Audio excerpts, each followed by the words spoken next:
we watched the qualifying together, didn't we? We did. Yeah, it was a rare occasion where we were both off on the weekend and, the Saturday, and we could watch it together, which was great fun because we were both on the edge of our seats for the whole thing. And I think it really started to show where the race weekend was heading. We had an amazing qualifying session, and it just carried on throughout the race. Yeah, we did see that obviously we always said that the actual order of the cars, the actual sort of performance of the cars was going to become clearer only at qualifying. So it was easy to look at testing and look at free practice and draw a bunch of conclusions. But really, it was only once we got to qualifying that we found out where everyone actually was. It was that Christian Horner quote that you mentioned, where everyone's going to slap what they got out on the table and we'll see who's got what it takes, basically, without wanting to be too crude. The biggest struggle, I think, going with Q1 was Vettel, who put in a fairly poor banking lap. And you think Aston Martin, of all the teams, would really want to get out nice and early, like George Russell did. He was the first one out on track, wasn't he? I think they want to get out nice and early, given their limited running and testing, and made sure that they had things working, made sure they were putting a decent banking lap just in case anything happened. Because, of course, what actually happened was there was something of an incident involving Nikita Mazepin, who broke something of the gentleman's code, as it were, and decided to go past the cars in front of him as everyone was queuing up to start their final lap in the session. Then he spun at turn 1, bringing out a yellow flag, forcing everyone behind him to slow down, which kind of ruined their laps. Vettel was one of those people, but he suffered doubly because not only did we assume he may have slowed down a little bit because the lap was still pretty poor, although I'm not sure if we know this for certain. But apparently he didn't slow down enough and ended up getting a penalty as well. So it was Vettel out in Q1 and being slapped with a grid penalty. So that was the biggest struggle.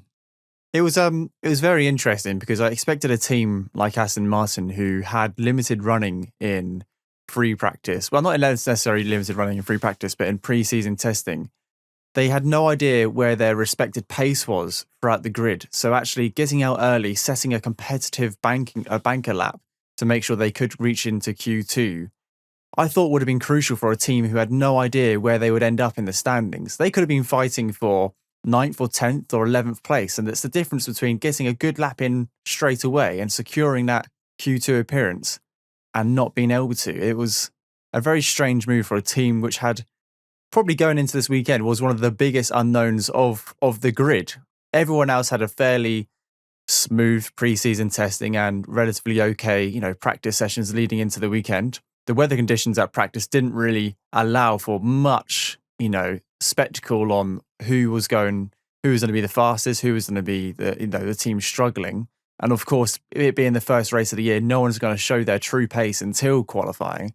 So like you said, I really thought teams like Aston Martin and like Alpine and Williams did, and a lot of the other teams did, they went out straight away, set a really competitive lap. And that played into their hands later on in the session, because those yellow flags did come out and a number of teams were safe because they'd already set those lap times.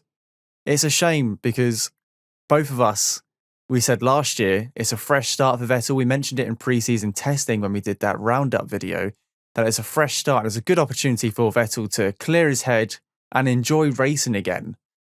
And it was a really bad start. It was the worst start Vettel could have had to the season, arguably, because we got knocked out in Q1 and then got demoted to the back of the grid. It was shocking, but it wasn't all terrible for Vettel. I mean, he had a good race for parts of it, and we'll get onto that later on. But as for qualifying, that was the biggest shock for me.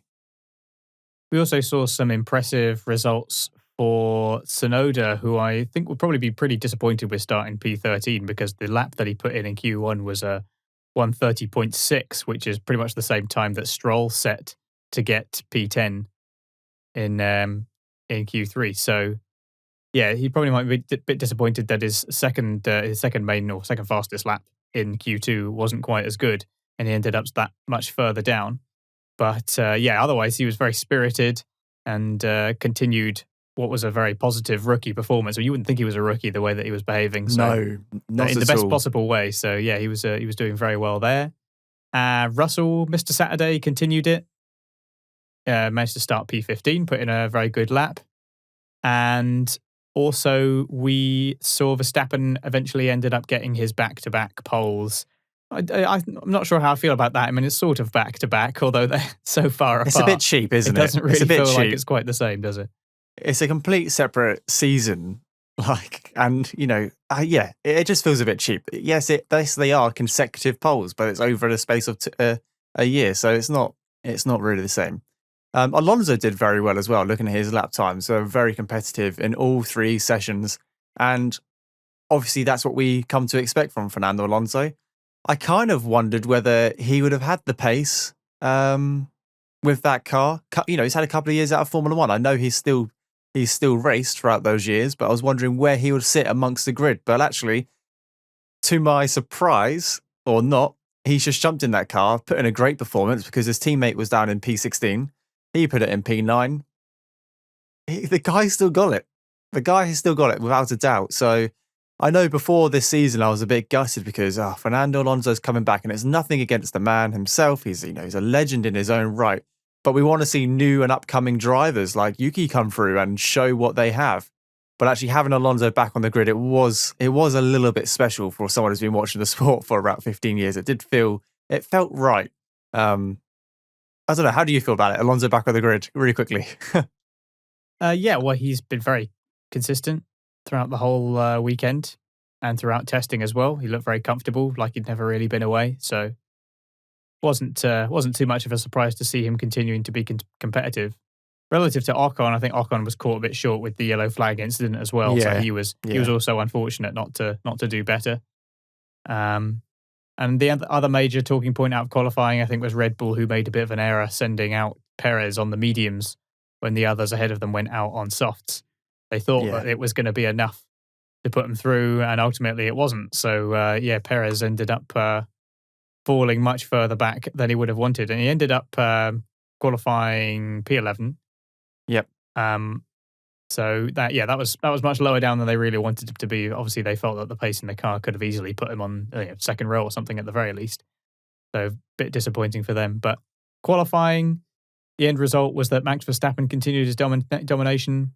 Hamilton was very close by, but the gap between them was fairly considerable. It was 4/10 ultimately. So Charles Leclerc, excellent lap to put him in P4.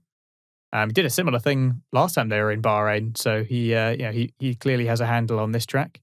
He likes that track, doesn't he? Yeah, so it was an impressive top result as well with Gasly in P5. So it was a real mix. Instead of just seeing 2 Mercedes, Red Bulls, it was Red Bull, Mercedes, Ferrari, AlphaTauri, McLaren, filling those first few rows. So it was nice to see a bit of a mix up as promised.